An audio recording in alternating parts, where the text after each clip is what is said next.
They say you can't return to a home you burned down, but what if you never lit the match? What if the fire that scorched the bridge was fueled by centuries-old prejudice, whispered betrayals, and a media machine that demanded a royal to bleed for the headlines?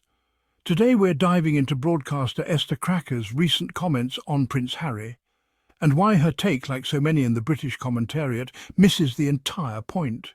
This isn't about resurrecting a relationship.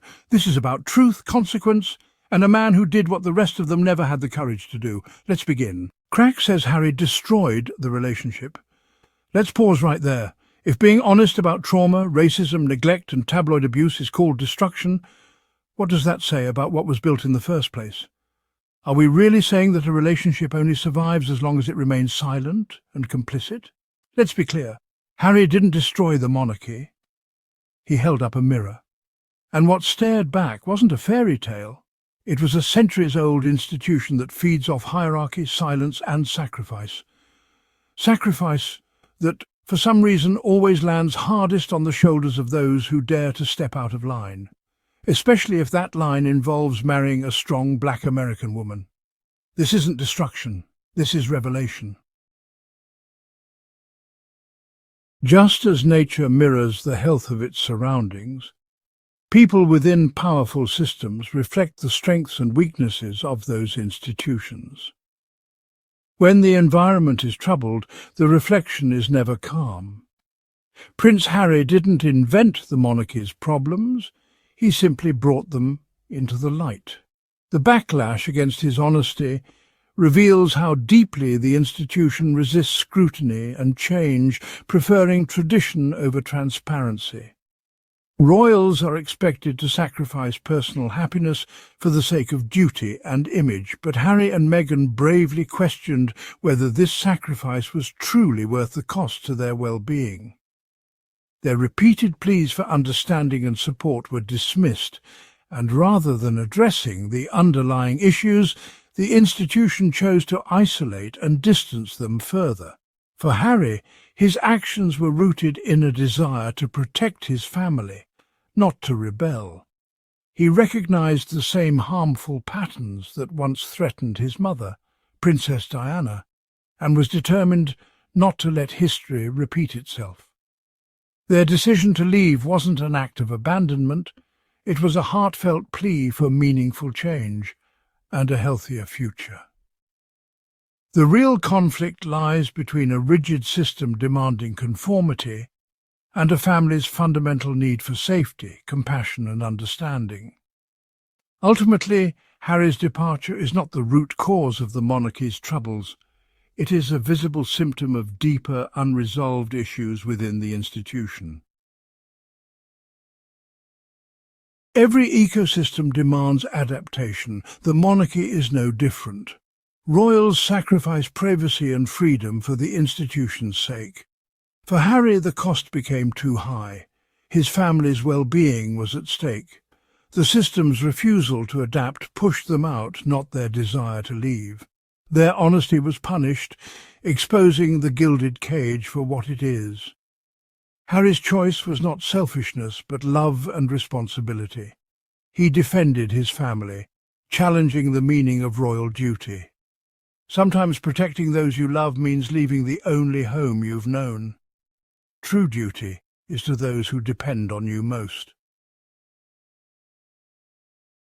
The media often frames Harry's visits as desperate attempts to return to royal life, but that's a misreading of his intentions. He isn't seeking to reclaim the past or step back into old shoes. Instead, he's offering a reset, not a retreat, calling for open honesty and meaningful change, not a simple return to outdated roles or traditions that no longer serve anyone. For Harry, reconciliation means genuine acknowledgement and personal growth. It's about facing the past, learning from it and moving forward, not pretending it never happened. He's built a new life with Meghan and their children, showing the world that happiness and fulfillment are possible outside the institution's walls. Harry isn't a prodigal son returning in shame. He's a pioneer, forging a new path and inviting his family to join him in creating a healthier, more honest way forward. The real question now is whether the monarchy will accept the bridge he's building or remain on the other side, clinging to tradition. This journey isn't about going back to what was, but about moving forward together, united by a shared hope for something better.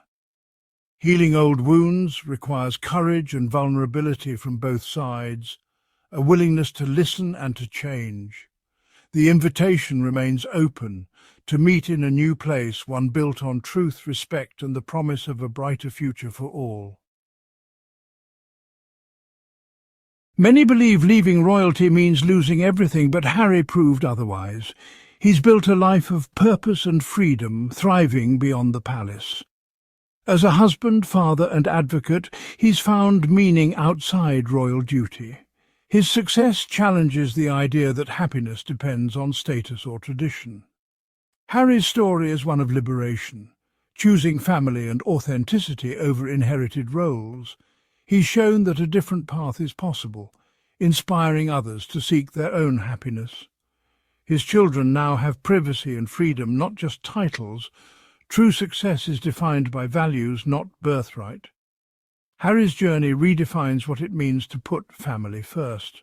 This narrative, that Harry destroyed the royal relationship and now wants back in, is a lie told by those clinging to power and control.